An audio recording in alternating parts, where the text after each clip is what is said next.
Hi everyone, welcome back to my YouTube channel. ഞാൻ മനീഷ. നമ്മൾ ഇന്ന് പറയാൻ പോകുന്നത് ഫാമിലി ലോയിലെ ഏറ്റവും ഇമ്പോർട്ടൻ്റ് ആയൊരു കാര്യമാണ് മെയിൻ്റെനൻസ് അണ്ടർ മുസ്ലിം ലോ. മുസ്ലിം ലോയിനെ സംബന്ധിച്ചിടത്തോളം ഈ മെയിൻ്റെനൻസ് അല്ലെങ്കിൽ ജീവനാംശത്തിന് അർഹതയായിട്ടുള്ളവരെ 4 കാറ്റഗറി ആയിട്ടാണ് തിരിച്ചിരിക്കുന്നത്.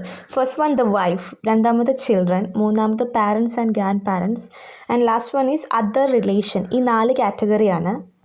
സോ ഈ 4 കാറ്റഗറിയെ കുറിച്ചാണ് നമ്മൾ പറയാൻ പോകുന്നത്. സോ ഫസ്റ്റ് വൺ എന്ന് പറയുന്നത് വൈഫാണ്. അപ്പോൾ husband obligation to maintain his wife എന്ന് പറയുന്നത് 2 സർക്കംസ്റ്റാൻസസ് കൊണ്ടാണ് ഹസ്ബൻഡ് വൈഫിന് മെയിൻറ്റെയിൻസ് കൊടുക്കേണ്ടത്.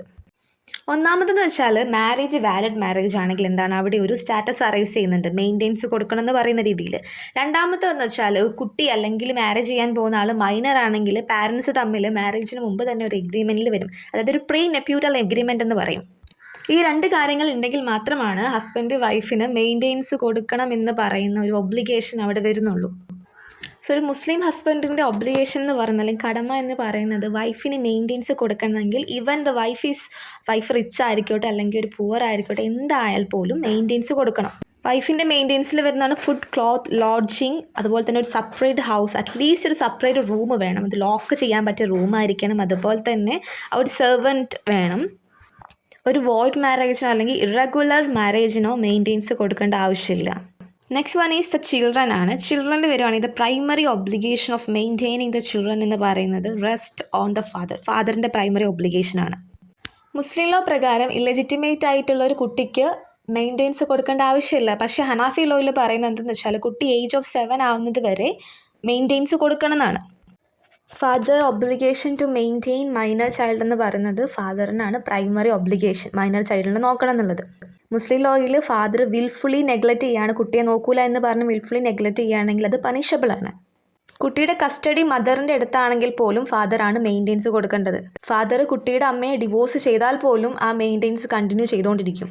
മെയിൻറ്റെയിൻസിൽ വരുന്നത് food, shelter, clothing, education, medical കേസസും അതുപോലെ തന്നെ കുട്ടിക്ക് ഒരു സിംഗിൾ ആയിട്ടുള്ള ഒരു നേഴ്സിനെ പ്രൊവൈഡ് ചെയ്യുക എന്നതൊക്കെ ഈ മെയിൻറ്റെയിൻസിൽ വരുന്ന സാധനങ്ങളാണ്. മദറിൻ്റെ obligation to maintain minor children എന്ന് പറയുന്നത് അത് സെക്കൻഡറി ഒബ്ലിഗേഷൻ ആണ്. പിന്നെ ഇവിടെ മദറിനൊരു റൈറ്റ് ഉണ്ട്. മദർ കുട്ടിക്ക് വേണ്ടി മെയിൻറ്റെയിൻസിന് ചിലവാക്കിയ ഒരു എമൗണ്ട് ഫാദറിൻ്റെ അടുത്ത് നിന്ന് റീപേ ചെയ്യാൻ മദറിന് റൈറ്റ് ഉണ്ട്.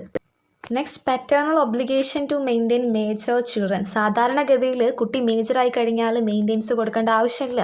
പക്ഷെ അതിൽ സർട്ടൻ എക്സെപ്ഷൻ കേസസ് വരുന്നുണ്ട്. അതായത് മുസ്ലിം ലോയിൽ അഡൾട്ട് സണ്ണിന് മെയിൻറ്റെയിൻസ് കൊടുക്കണമെങ്കിൽ ഒന്നെങ്കിൽ ആ കുട്ടി എന്തെങ്കിലും ഡിസേബിൾഡ് പേഴ്സൺ ആയിരിക്കണം, എന്തെങ്കിലും ഡിസീസ് അല്ലെങ്കിൽ ഫിസിക്കൽ ഓർ മെൻ്റൽ ഇൻഫോർമിറ്റി ഉള്ള കുട്ടിയായിരിക്കണം. സോ ഇത്തരം രീതിയിൽ വരികയാണെങ്കിൽ ഫാദറും മദറും എന്താണ്, 2 പേരും മെയിൻറ്റെയിൻസ് കൊടുക്കണം. അതിൻ്റെ ഒരു റേഷ്യോ എന്ന് പറയുന്നത്, payment between father and mother എന്ന് പറയുന്നത് 2/3:1/3 എന്ന് പറയുന്ന റേഷ്യോയിലാണ്. അടുത്ത പാരൻസിനും ഗ്രാൻഡ് പാരൻസിനും മെയിൻറ്റെയിൻസ് കൊടുക്കേണ്ടതാണ്. ഇനി പാരൻസും ഗ്രാൻഡ് പാരൻസും പുവർ ആയിട്ടുള്ള പാരൻസ് ആണെങ്കിൽ അവരുടെ മെയിൻറ്റെയിൻസ് കൊടുക്കണം എന്ന് പറയുന്നത് സണ്ണിനും ഡോക്ടറിൻ്റെയും ഒബ്ലിഗേഷനാണ്. അവർ രണ്ടുപേരും ഒരുപോലെ കൊടുക്കണം. ഈ കുട്ടികളിൽ ആരെങ്കിലും പുവർ ആയിട്ടുള്ള കുട്ടികളാണെങ്കിൽ, അവരുടെ മക്കൾ പുവർ ആയിട്ടുള്ള ആളുകളാണെങ്കിൽ കുറച്ചുകൂടി ഈസി സർക്കംസ്റ്റാൻസ് ജീവിക്കുന്നവരാണ് മെയിൻറ്റെയിൻസ് കൊടുക്കേണ്ടത്. സോ അടുത്ത വീഡിയോ ആയിട്ട് വീണ്ടും കാണാം. ചാനൽ സബ്സ്ക്രൈബ് ചെയ്യാത്തവർ എത്രയും പെട്ടെന്ന് സബ്സ്ക്രൈബ് ചെയ്യുക.